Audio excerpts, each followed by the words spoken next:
के अंदर चल रहा। फिलहाल आते हैं जी जम्मू कश्मीर की ओर। आज मुल्क के अंदर मुल्क के पहले वजीर आजम जवाहरलाल नेहरू का जन्मदिन मनाया गया और आज के दिन मरकजी वजीर किरण रिजिजू ने एक बार फिर जम्मू कश्मीर के दिए गए बयान को सही करार दिया और कहा कि जो बयान दिया है वो तवारीखी शवाहिद के ऐन मुताबिक है। सीधा मामला जयराम रमेश और करण सिंह पर भी आज उनकी तरफ से सवाल उठाए गए और कहा गया कि जिस तरीके से तवारीखी शवाहिद को मस करके नई तारीख को तहरीर किया गया है, कौम इसे किसी तरह से माफ नहीं करेंगी। 5 बड़ी गलतियां आज भी किरण रिजिजू ने अपने उस मसवदे में गिनवाई हैं जो पंडित नेहरू की तरफ से की गई जम्मू कश्मीर के विजाविज, यानी सन 47 से पहले ही इल्हाक के लिए तैयार थे महाराजा हरि सिंह। यह दावा किया है किरण रिजिजू ने और जब वो ये दावा कर रहे हैं तो वो मुल्क के पहले वजीर आजम की वो तकरीर कोट कर रहे हैं जो उन्होंने पार्लियामेंट हाउस के अंदर की है। उसके बाद जिस तरीके के राबते पंडित नेहरू और शेख मोहम्मद अब्दुल्ला के दरमियान रहे हैं उस पर भी एक सवाल उठाया है और पंडित नेहरू और कांग्रेस को कश्मीर आने से रोकने पर बरहमी पर जो बात उस वक्त कही गई है उसे भी मौजूए सवाल बनाया गया है।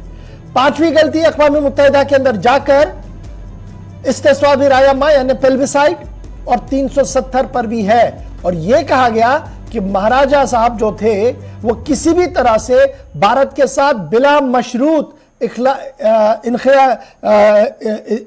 इल्हाक के लिए तैयार थे और ये जो कुछ किया गया ये दरअसल सिर्फ अपनी अना को रोकने के लिए किया गया, कोट अनकोट किरण रिजिजू का वो मजमून जो उनकी तरफ से लिखा गया।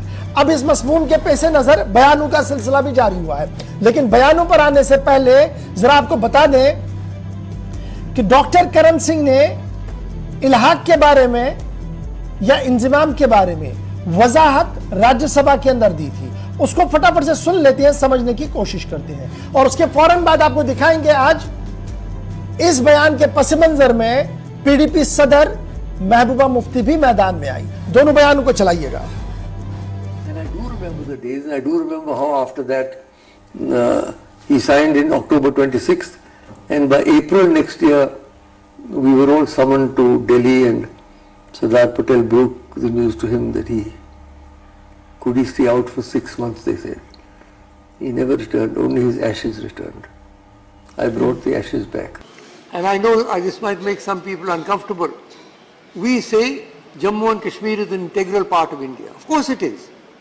The day my father signed the instrument of accession, it became an integral part of India. There's no doubt about it. 27th October, I was in the room. I was in the house when the accession was signed. However, please remember something more. My father acceded for 3 subjects: defense, communications and foreign affairs. He signed the same instrument of accession that all the other princely states signed, but all the other states subsequently merged. Jammu and Kashmir did not merge. Jammu and Kashmir's relationship with the rest of India is guided by Article 370 and the state constitution that I signed into law. So, yes, it's an integral part of India, but we must realize that from the very beginning, Jammu and Kashmir, right. मेरा ये मानना है जवाहरलाल नेहरू की वजह से जम्मू कश्मीर, उसके secularism की वजह से, उसकी डेमोक्रेटिक वैल्यूज की वजह से और जो बाकी लीडर उनके साथ थे, चाहे गांधी जी थे, चाहे मौलाना अबुल कलाम आजाद थे, चाहे अंबेडकर साहब थे, चाहे सरदार पटेल थे, तो Jawaharlal Nehru was the main person जिसकी वजह से जम्मू कश्मीर हिंदुस्तान का हिस्सा बना। अगर जवाहरलाल नेहरू नहीं होते, अगर उनका जम्मू कश्मीर के साथ जो रिश्ता है अगर वो रिश्ता नहीं होता, अगर शेख साहब और जवाहरलाल नेहरू के आपस में इतने गहरे ताल्लुकात नहीं होते, अगर जवाहरलाल नेहरू के कश्मीरियों के साथ इतना लगाव नहीं होता, तो मुझे नहीं लगता है कि जम्मू कश्मीर इस मुल्क का हिस्सा होता। खासकर जो आज की सरकार हिंदुस्तान में है, अगर वो सरकार उस वक्त 1947 में होती तो जम्मू कश्मीर कतन मजहब की बुनियादों को दरकिनार करके हिंदुस्तान का, इस हिंदुस्तान का जिसको ये बनाना चाहते हैं, जहां सेक्युलरिज्म खत्म हो रहा है, डेमोक्रेसी खत्म हो रही है, चलिए जनाब, ये तो एक आर्काइव का बयान था डॉक्टर करण सिंह साहब का। और आज महबूबा मुफ्ती का बयान भी आपके साथ। इस पर बात करते हैं, इसको डिकोड करने की कोशिश करेंगे और समझने की कोशिश। मेरे साथ डॉक्टर ताहिर चौधरी साहब, भारतीय जनता पार्टी के तर्जुमान है। बहुत बहुत शुक्रिया डॉक्टर साहब ज्वाइन करने के लिए।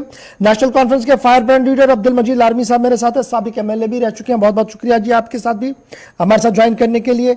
और मेरे साथ कांग्रेस के सीनियर लीडर और जनरल सेक्रेटरी सरदार सुरेंद्र सिंह चन्नी साहब भी ज्वाइन कर चुके हैं। बहुत बहुत शुक्रिया जी आप तीनों का मेरे साथ ज्वाइन करने के लिए। बड़ा इंपॉर्टेंट ये है, और शुरुआत जरा कांग्रेस के तर्जुमान सुरेंद्र सिंह साहब से ही करते हैं। सुरेंद्र जी, कानून वजीर साहब का बयान, और यह पहला मौका नहीं है जब बयान आया, जयराम जी रमेश साहब ने इस पर तनकीद की, बयान की, आज उसका भी जवाब आया।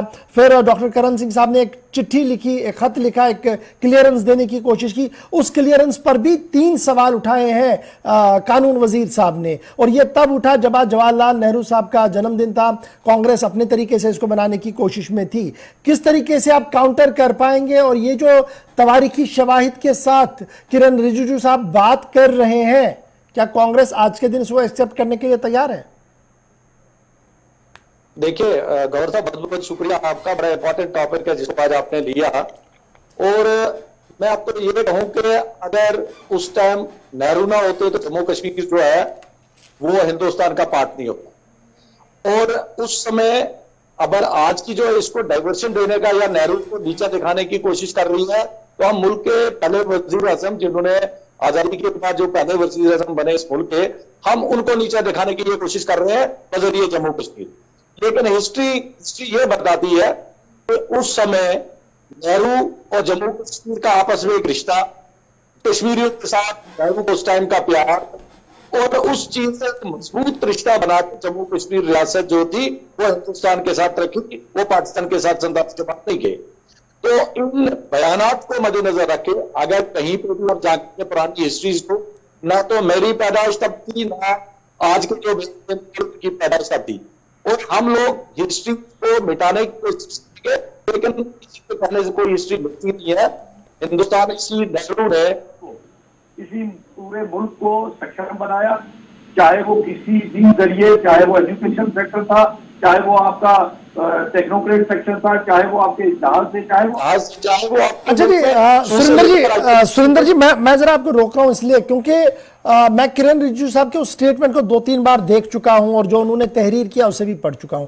उन्होंने जो कुछ भी बात कही, उन्होंने कहा कि जनाब मेरी कोई बात नहीं है, और फिर उन्होंने मुल्क के पहले वजीर आज़म साहब की जो तकरीर on the floor of the house हुई, यानी वो प्रॉपर्टी ऑफ द नेशन है, वहां पर जो वर्ड कहे गए वो हिस्ट्री ऑफ द डे होते हैं। उस हिस्ट्री ऑफ द डे को उन्होंने कोट किया है कि किस तरीके से महाराजा ने 47 में जब राइडर्स आए, जब इल्हाक हुआ, उससे पहले ही खत किताबत का सिलसिला किया था, मीटिंग्स का सिलसिला किया था, और 2 बार इसे रिफ्यूज किया गया डायरेक्टली बाय नेहरू। तो उनका मानना था कि देखिए उनकी नीयत में शायद कहीं ना कहीं खोट थी, इसी वजह से यह पूरा मामला ऐसे हुआ। देखिए मैं आपको एक बात बताऊं, मुल्क का जो रूलर होता है, जो उसका समय जो होता है, तो समय के मुताबिक वहां पर कोट एंड कोट क्या वहां पे हुए, या जिस तरह से आपने उसको उसकी जो स्पीच था या उसको मद्देनजर उन्होंने बोला, मैं आपको ये कहूंगा कि कभी भी अभी जैसे अभी जम्मू कश्मीर रियासत के अंदर 370 को खत्म किया गया, यहाँ पर 35 को हटाया गया, तो ये मुल्क का प्राइम मिनिस्टर, होम मिनिस्टर या उनकी भी कैबिनेट है, उन्होंने डिसीजन लिया, ये डिसीजन कितना गलत है साबित होगा, ये सही वाले कल में साबित होगा। लेकिन अगर की बात करें, हिंदुस्तान जो पूरे मुल्क इकट्ठे होते थे, और उस समय में सजात लिए गए, सक्षम हिंदुस्तान किए गए, जम्मू छोड़ने की जब बात, तो जम्मू कश्मीर को, चलिए आपकी ऑडियो लाइन में ठीक कर रहा हूं, तो सिंह साहब का ऑडियो जरा क्लियर करें। मैं लारमी साहब आपके पास भी आऊंगा। खबर यह है कि इसी तकरीर के अंदर जो किरण रिजिजू साहब जिसका हवाला दे रहे हैं और जिस तरीके से उन्होंने पेश किया है, उन्होंने शेख मोहम्मद अब्दुल्ला पर भी सवाल उठाने की कोशिश की है कि देखिए शेख मोहम्मद अब्दुल्ला साहब ने जो तहरीक चलाई महाराजा के खिलाफ, वो दरअसल तहरीक उनकी अपनी नहीं थी जी, उसके लिए भी नेहरू की सपोर्ट थी उन्हें, और नेहरू चाहते थे कि इस तरीके का माहौल वहां पर बने, यानी निशाना दोनों पर पार्टियों पर है।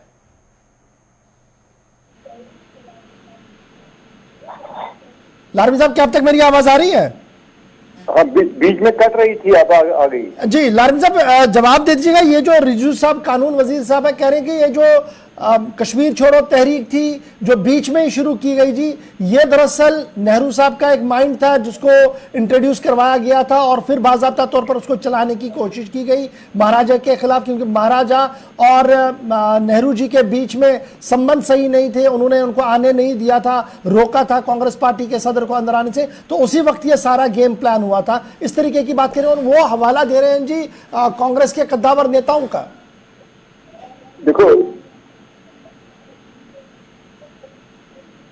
आवाज कट रही है फिर गवर्नर साहब। आपकी आवाज आ रही है जी, आप बताएं। गवर्नर साहब, सबसे पहले मैं आपका शुक्रिया अदा करूंगा कि आपने इस बारे में मुझे पैनल में लाया।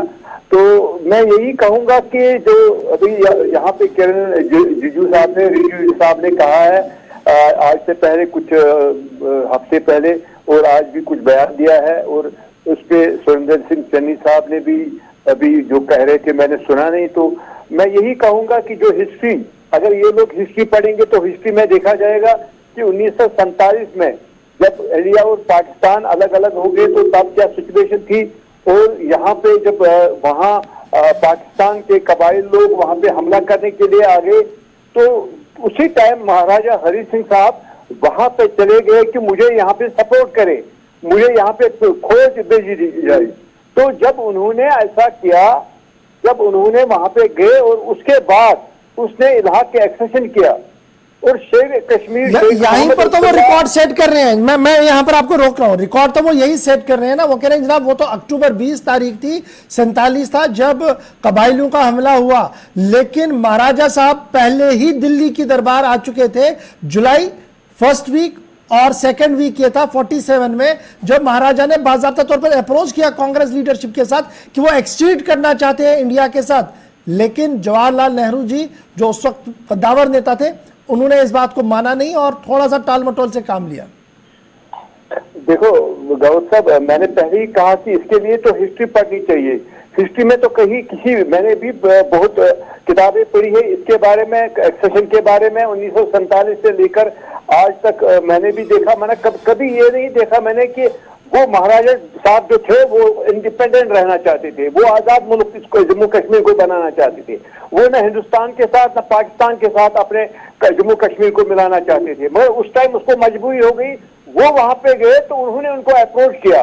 अप्रोच करने के बाद वहां पे नेहरू जी से बात हो गई और उसके बाद उसमें कुछ एक्सेशन में कुछ मत थे, कुछ वहां पे उन्होंने शराइत रखे थे, तो उसके बाद उन्होंने वहां पे फौज भेज दी और उसके साथ एक्सेशन कर लिया। तो ये बिल्कुल गलत बात है, हिस्ट्री में तो कहीं मैंने ये देखा नहीं।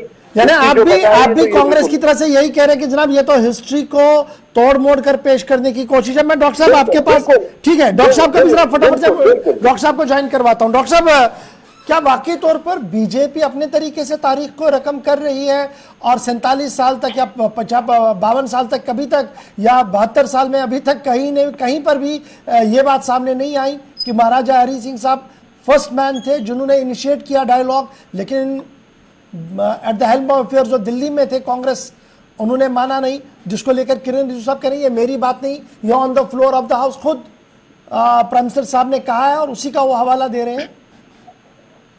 देखिए गौहर साहब, ये चीजें अब आहिस्ता आहिस्ता सामने आ रही हैं। सच्चाई लंबे टाइम तक नहीं छुप के रहती है। बहुत ब्लंडर हुए स्पेशली जम्मू कश्मीर के साथ, जम्मू कश्मीर के अवाम के साथ। उस टाइम पे सही कह रहे हैं रिजिजू साहब, 15 अगस्त 1947 से पहले ही महाराजा साहब ने अपील की थी गवर्नमेंट ऑफ इंडिया के साथ शामिल होने की स्टेट को लेके, लेकिन उस चीज को रिफ्यूज किया गया, बार बार उस चीज को टाला गया नेहरू साहब की तरफ से। ये हकीकत है। जो देखिए हिस्ट्री को नहीं बदला जा सकता, जो हिस्ट्री में ब्लंडर हुए हैं उनको ठीक किया जा सकता है ताकि हमारे जो नए आने वाले स्टूडेंट्स हैं उसे हिस्ट्री जाने देश की कि क्या क्या कुछ किया गया। सरदार वल्लभ भाई पटेल साहब को जम्मू कश्मीर से दूर रखा गया क्योंकि हिंदुस्तान की सारी रियासतों को वो जोड़ रहे थे, प्रिंसेस स्टेट्स को वो जोड़ रहे थे, बहुत सारी चीजें थी। और उसमें फायदा किसका था, क्या पॉलिटिक्स थी? नेहरू साहब अपना फायदा देख रहे थे, यहाँ पे शेख अब्दुल्ला साहब अपना फायदा देख रहे थे कि जम्मू कश्मीर को ये संभालेंगे, वहां वो संभालेंगे। ये एक बड़ा तालमेल का खेल खेला जा रहा था और इन लोगों ने उस खेल को खेला भी। उस खेल में ये लोग कामयाब भी हुए, लेकिन बहुत लंबे टाइम के साथ जो झूठ होता है वो बाहर आता है। वो चीजें पब्लिक के बीच में आई हैं और ऐसा ऐसा और चीजें बाहर आएंगी कि हिस्ट्री को कैसे बदला गया, क्या कुछ किया गया। उन्होंने ये हवाला भी दिया, अगर आप 24 जुलाई 2 की स्पीच थे नेहरू साहब की लोकसभा की, वो रिकॉर्ड भी ये देख सकते हैं। अभी लालवी साहब कह रहे हैं कि सब कुछ अपने से कह रहे हैं। बहुत सारी चीजें हैं, बहुत सारे सबूत हैं, आहिस्ता आहिस्ता बाहर आएंगे, इन लोगों को पता चलेगा और देश की 135 करोड़ जनता भी जानेगी कि वाकया हिंदुस्तान ने जम्मू कश्मीर को कैसे डिस्टर्ब स्टेट बनाने के लिए, 370 को बीच में लाने के लिए एक चीज बनाई गई थी, वो चीजें ओपन हो चुकी हैं और उन चीजों का मुझे लगता है कश्मीर का आवाम भी जानता है, जम्मू कश्मीर का आवाम अच्छी तरह जानता है और हिंदुस्तान का आवाम भी ऐसा ऐसा जान रहा है। राइट है। मैं सुरेंद्र जी आपके पास आना बड़ा इंपॉर्टेंट ये है, क्योंकि जब मैं हिस्टोरिकल फैक्ट्स को जो आज गिनवाए हैं किरण रिजिजू साहब ने दोबारा, दिस इज सेकंड टर्म, और अभी तक कांग्रेस की जो आला तरीन क़यादत है वो इस पर काफी टाइट लिप्ड है, और एक दो लोगों के बयान या ट्वीट पर आने के बगैर किसी ने भी ये नहीं कहा कि जनाब किरण रिजिजू साहब जो है वो मस्क कर रहे हैं तारीख को, और तारीखी पस मंजर के अंदर वो बात नहीं कर रहे हैं, और अगर कुछ और बात थी तो वो भी रिकॉर्ड मंगवा सकते हैं। किरण रिजिजू साहब तो ठोक के कह रहे हैं कि जनाब देखिए पहली गलती जो है वो अक्टूबर 20 तारीख को हुई 1947 को, जब पाकिस्तानी इन्वेडर्स कश्मीर के अंदर आए और नेहरू को बाज़ाब्ता तौर पर यह कहा गया कि हमें मदद करें, वो रिफ्यूज कर चुके। फिर 21 तारीख का भी हवाला है उस चिट्ठी के अंदर, 26 तारीख का भी है, और फाइनली 27 तारीख को जब हुआ वो एक इमरजेंसी की सिचुएशन में बना है। और इस दरमियान जो कुछ नेगोशिएशन पार्ट था वो आगे बढ़ा नहीं, और जिस तरीके से एक्सेशन चाहा गया था उसमें 370 और दीगर चीजों को ठोकने की कोशिश की गई और मामला यूएन तक चला गया और उन करारदादों को लेकर चला गया जो शायद भारत को तस्लीम नहीं करनी चाहिए थी। क्या यह हिस्टोरिकल फैक्ट नहीं है? मैं आपको एक बात बताता हूं, हिस्ट्री जो है आजादी से लेकर यहां तक आज तक हर आदमी जो है उसको पढ़ता है और उसको देखता है और सुनता है। रही बात ये चीजें जो है, जब जम्मू कश्मीर में अभी का मुद्दा वो खत्म हो गया था, से खत्म हो गया, अब नया नेहरू जी को लेके पहले तो सबसे बड़ा जो प्रवक्ता साथी है, पहले हम जो पुराने जितने भी लोग हैं उनको अगर एहतराम से बात करें, नेहरू जी कहें, मोदी जी कहें, शेख साहब कहें, तो हमारे जुबान से ये सिकल वर्ड निकलना कि जो मुल्क का प्रधानमंत्री रहा हो नेहरू तो या शेख, ये चीजें हमें शोभत, यहाँ पे एक डिफरेंसेस हो सकती हैं लेकिन एहतराम की चीज है। रही बात जो आपने कहा, मैं कहूंगा कि मुद्दे जो है ये जरूरत पड़ती है, इसको मीडिया के सामने डाला जाता है, इस पे चर्चा होता है। अब जो आवाम पूरे मुल्क की है वो इन मुद्दों को लेकर फंस चुकी है, और वो अब इसमें मुझे लगता है जैसे आप आज सही कह रहे हो, अगर पॉलिटिकल पार्टी इसमें इंटरेस्ट नहीं लेती हैं तो लोगों को कितना इंटरेस्ट होगा इसमें सुनने।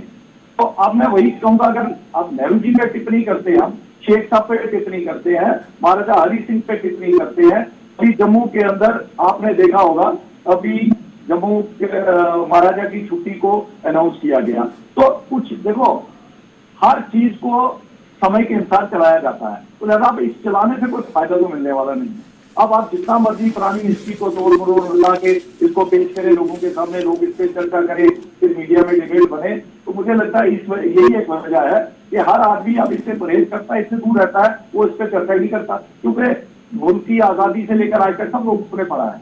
आज आप नेट खोलोगे उस पर हर चीज मिल जाएगी। अब आप उनके पिछले 50 साल के वीडियोस को कट चाट करके वो डालोगे, फिर उन पर डिबेट बनाओगे, फिर लोगों में डालोगे, तो जम्मू कश्मीर नहीं, एक चीज है ना, अगर कांग्रेस को लग रहा है कि बीजेपी का जो आईटी सेल है और दीगर लोग हैं जी वो जो हर एक हिस्ट्री को डिस्ट्रॉय करके पेश कर रहे हैं, तो आपके पास भी तो इलेक्टेड एमपीज है, आप भी तो रिकॉर्ड मंगवा सकते हैं और स्ट्रिक्ट कर सकते हैं दिल्ली में प्रेस कॉन्फ्रेंस करके नेहरू की उन तकरीरों को जिसको लेकर किरण रिजिजू साहब बार बार कह रहे हैं कि जनाब ये ऑथेंटिक डॉक्यूमेंट है, ये मेरी बातें नहीं है जी, ये on the floor of the house कहा गया है। राहुल गांधी की खामोशी, सोनिया गांधी की खामोशी, कांग्रेस सदर की खामोशी, ये तो सीधे से सवाल खड़े कर रही है कांग्रेस पर। देखिए गौर साहब, जो इम्पोर्टेंट इशू मुल्क के लिए है, बेरोजगारी के हैं, ठीक है, मुल्क की इक्तिसादी हालत क्या है, मालियती हालत क्या है, उस पे अगर चर्चा हो तो बहुत अच्छा है। और कांग्रेस हमेशा कोशिश करती है पार्टी का जब भी कोई इंपॉर्टेंट इशू मुल्की लोगों के हिस्से होते हैं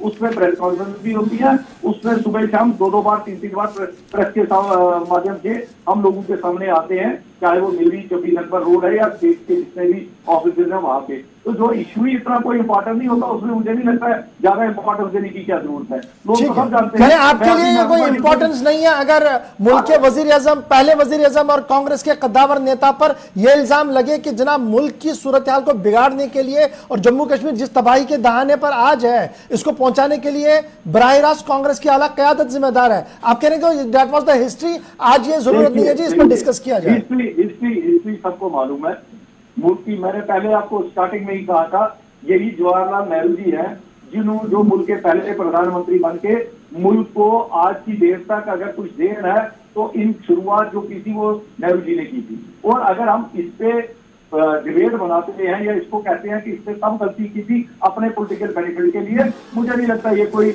ऐसी बात है जिसपे हम इशू बनाना चाहिए कि नहीं जी।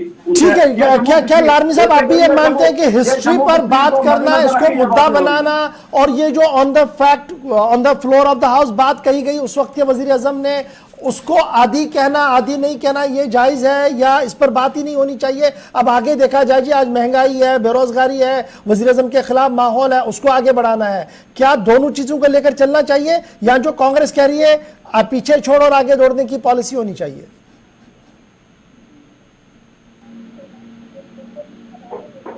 लगता है लारमी साहब से हमारा राब्ता कट गया है जी। डॉक्टर साहब, साहब क्या तक मेरी आवाज आ रही है? आ रही है, आपकी बीच में कट जाती है, आ रही है जी। ये जो कांग्रेस का मौकफ है जी, ये तो माजी की बातें हैं जी। बीजेपी लगातार इस तरीके की कोशिशें कर रही है, ऐसे मुल्क का निजाम नहीं चलेगा और हमने आगे देखना होगा कि कांग्रेस का कितना कंट्रीब्यूशन है। क्या आप इसको मानेंगे कि हाँ ठीक है जी, इस व्यू पॉइंट को लिया जाए, पुराने मुर्दे ना उखाड़ कर आगे बढ़ा जाए, या जो फ्लोर ऑफ द हाउस हुआ है अब नौजवानों को सही और सही हालात से आगाही दिलाना वक्त की जरूरत है? देखो गवर्नर साहब, मैंने पहले ही कहा कि अगर हम हिस्ट्री को देखेंगे तो नेहरू जी का बहुत बड़ा रोल है, उसके खानदान का रोल है यहाँ पे हिंदुस्तान को आजादी दिलाने में उनका एक अच्छा खासा रोल रहा है। तो अब किसी ऐसे वजीर आजम को जिनको सारी कौम ने आज तक माना है कि नहीं उन्होंने कुर्बानियां दी है, तो आज ये गड़े मुर्दे उखाड़ने से बेटर यही है कि डेवलपमेंट के बारे में बात करें, बेरोजगारी के बारे में बात करें और जो आज हालात है, मुल्क की हालात है, उन चीजों के बारे में बात करें। तो ये रोज एक ही कि नेहरू जी आज 14 नवंबर है, उसका ही आज मतलब दिन था, तो वो उसको भूल जाने से या ऐसे कुछ चीजें करने से डॉक्टर चौधरी साहब, आपका लीडर किरण रिजिजू साहब का ये भी मानना है, मैं आता हूं बस एक मिनट में, जो हमारे लीडर ठीक है जी, ये कहना कि जनाब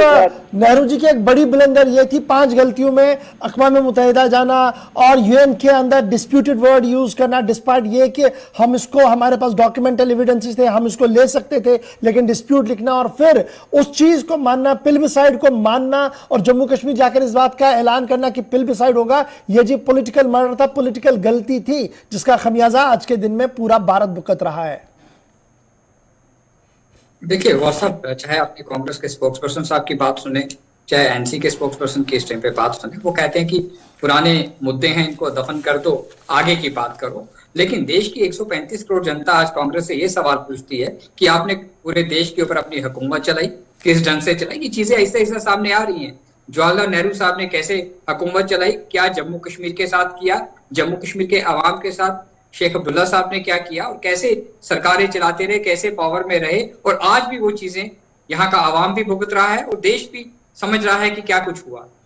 पाकिस्तान के साथ कैसे हमने चीजें की, बहुत सारे ब्लंडर किए हुए हैं। अभी आहिस्ता आहिस्ता और ब्लंडर कांग्रेस के सामने आएंगे। जो कांग्रेस का असली चेहरा है भारतीय जनता पार्टी, हम लोग पूरी तरह से स्टडी इन चीजों के ऊपर कर रहे हैं, देश की जनता के सामने लाएंगे और कांग्रेस को उस चीज का जो खमियाजा है वो भुगतना पड़ेगा, क्योंकि देश की 135 करोड़ जनता कांग्रेस को, कांग्रेस के परिवार को, इस पॉलिटिकल पार्टी को माफ नहीं करेगी। इन्होंने देश के साथ क्या किया और क्या नहीं किया वो देश की जनता ऐसा ऐसा समझ रही है। देखिए सच्चाई की बातें हैं, इसलिए कांग्रेस हाईकमांड की तरफ से कोई भी जवाब नहीं दे रहा है। वो कहते हैं जी पुरानी बातें इनको दफन कर दो, आगे की बातों के बारे में सोचो, सीधी सी बात है। ठीक है जी, एक लास्ट कमेंट जी सुरेंद्र सिंह साहब आपसे लेना चाहूंगा, बड़ा इंपॉर्टेंट, क्योंकि कांग्रेस के आसपास ये पूरा सवाल है। आप कह रहे हैं कि जनाब माजी की बातें हैं, आगे बढ़ी है, बड़ी चीजें तब्दील हुई और आधा सच आधा झूठ कहा जा रहा है, तो क्या हम ये एक्सपेक्ट करें कि किरण रिजिजू के खिलाफ कांग्रेस की क़यादत कोई मानहानि का केस करेगी, कोई बात सामने रखी जाएगी लीगल पॉइंट ऑफ व्यू से?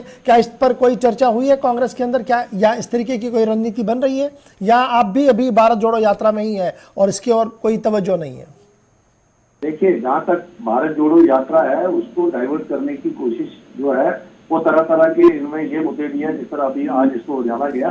लेकिन मैं ये कहूंगा आपको कि कांग्रेस जो है वो हर एक्शन का रिएक्शन देती है, हर रिएक्शन का एक्शन करती है, और उसमें जो दिल्ली के अंदर हमारे जो एक्सपर्ट बैठे हैं, जो लीडर आजाद बैठे हैं, जो उनको ठीक लगेगा वो उस पर एक्टिवेट करेंगे। रही बात अगर किसी नेहरू जी या गांधी जी जिन्होंने मुल्क को अंग्रेजों से आजाद करा के और आज जितनी भी पॉलिटिकल पार्टीज के प्राइम मिनिस्टर बने और जो पॉलिटिकल पार्टीज आज तक सत्ता में है वो उन्हीं की देन है, ये वो चीज भूल चुके हैं। उन पर टिप्पणी करना तो बिल्कुल आसान है, लेकिन ये भूल चुके हैं कि अगर नेहरू नहीं होते, अगर गांधी जी नहीं होते तो मुल्क की आजादी कौन कराता? जब मुल्क आजाद हुआ तब ये चर्चे हुए। लिहाजा इन चीजों में मैंने पहले आपको कहा कि हर पार्टी की आइडियोलॉजी अपनी अपनी हो सकती है। हमारी आइडियोलॉजी जो है वो डेवलपमेंट की है, वो ये वाली राजनीति नहीं है कि हम इसको डिवाइड करके राजनीति करें या इसको डाइवर्शन देके किसी मुद्दे को लेके जाए। मैं चाहता हूं कि आज की जो सरकार है जो जो कमियां इनको रही है उनको पूरी करे, और जम्मू कश्मीर रियासत का जहां तक ताल्लुक है यहाँ पे 370 से खत्म करने के बाद और अब अगर कोई तीसरा मुद्दा लाने की कोशिश हो रही है तो वो हम नहीं कह सकते कि भाई ये नहीं लाएंगे। ये लाने, जैसे अभी आपने ये वाला मुद्दा देखा है जम्मू कश्मीर से रिलेटेड है और पूरा मुल्क जो है वो फर्स्ट क्लास चल रहा है, उसमें उनको मुल्क की सतह पे 135 करोड़ जो आबादी है उन पे कोई इसका असर नहीं है। लोग यहाँ पे आपने देखा टूरिस्ट सीजन है, पूरे होने से यहाँ पे लोग आते हैं, वो सीजन अपना टूरिस्ट सीजन में आके यहाँ पे एंजॉय करके जाते हैं। आज क्या ये स्टेज आज भी है, आज तक आते जा रहे हैं। वहां के लोगों को ये चिंता जो है पॉलिटिकल पार्टीज पर है। चलिए, बहुत बहुत शुक्रिया जी सरदार सुंदर चन्नी साहब, डॉक्टर ताहिर चौधरी साहब और हमारे साथ मजीद लारमी साहब ज्वाइन करने के लिए। कुछ तकनीकी वजूहात की बिना पर ऑडियो ड्रॉप भी हो रहा, मैं इसलिए के लिए माजरत चाहूँ।